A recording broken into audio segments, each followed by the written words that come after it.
ঘাম কখনো বৃথা যায় না।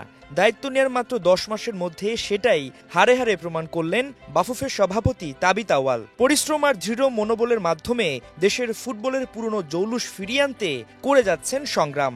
তারই একটি অংশ অন্ধকারে থাকা তৃণমূল পর্যায়ের ফুটবলকে আলো ফিরিয়ে দেওয়া জাতীয় চ্যাম্পিয়নশিপের আয়োজন। তবে এখনই সাফল্যের ঢেকুর তুলতে নারাজ বাফুফে প্রেসিডেন্ট। 10 মাসে যে জায়গায় আমরা ফুটবলকে নিয়ে এসেছি আমরা এখনও কিন্তু সন্তুষ্ট নয়। আমরা মনে করি আরও অনেক কাজ আমরা করতে পারতাম, করা উচিত ছিল। কারণ আমাদের যে কমিটমেন্ট ফুটবল থেকে একদম ইউনিয়ন লেভেলে নিয়ে খেলাধুলা করা, প্রাইমারি স্কুল লেভেলে খেলাধুলা করা, সেই জায়গাগুলোতে আমরা কিন্তু এখনও একটু পিছিয়ে আছি। বাট আমাদের কমিটমেন্ট রইল, আশা করি আমাদের 12 মাসের মাথায় এইসব কমিটমেন্টগুলো আমরা ফুলফিল করতে পারবো।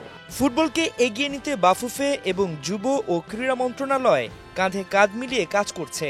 প্রায় 20 কোটি টাকার বাজেটে 64 জেলায় বইবে ফুটবলের জোয়ার।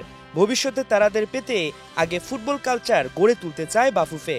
আমরা ফুটবলার তো অবশ্যই পাবো, বাট আমরা ফুটবলটাকে পেতে চাই। আমরা দেখতে চাই যে প্রতিদিন বিকালে বা সকালে আমাদের নিউ জেনারেশন এবং কিছু এল্ডারলিরাও যেন অ্যামেচার হিসাবে হোক ফুটবলটাকে খেলে।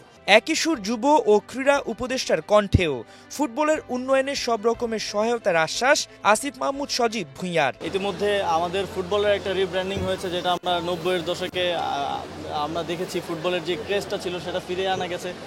ফুটবলের প্রতি মানুষের নজর এসেছে এবং মানুষের মনোযোগটা আমরা আনতে পেরেছি এবং বাফুফে সেটা নিয়ে কাজ করেছে। বাফুফে এই কৃতজ্ঞতাটা প্রাপ্ত। জাতীয় চ্যাম্পিয়নশিপ শুধু জেলায় জেলায় ফুটবলের লড়াই নয়, এটি একটি উৎসবও যা 64 জেলা জুড়ে ফুটবল প্রেমীদের হৃদয়ে তুলবে ঝড়। আমার লাইফে এটা ফার্স্ট টাইম ফুটবল খেলা। সামনাসামনি আমি কখনো দেখিনি, সবসময় টিভিতে দেখতাম, কিন্তু এই ফার্স্ট টাইম আমি এই স্টেডিয়ামে এসে দেখছি, তো খুব বেশি ভালো লাগছে। হ্যাঁ, খেলতে পারলে তো আরো ভালো লাগতো। টান টান উত্তেজনা, গ্যালারিতে এক বিন্দুও জায়গা খালি নাই। ঠিক এই উত্তেজনায় বলে দিচ্ছে যে তৃণমূল পর্যায়ে ফুটবলটা কতটুকু জনপ্রিয়। ভবিষ্যতের পাইপলাইন তৈরি করতে বাফুফে এবং যুব ও ক্রীড়া মন্ত্রণালয় একসাথে কাজ করছে। মুন্সিগঞ্জ থেকে যা শুরুটা হয়েছে এবং 64 জেলায় সেটা ছড়িয়ে যাবে। আশা করা হচ্ছে এই তৃণমূল থেকেই ভবিষ্যতের হামজা চৌধুরী তৈরি হবে। হাসান সজীব, 71, মুন্সিগঞ্জ জেলা স্টেডিয়াম, মুন্সিগঞ্জ।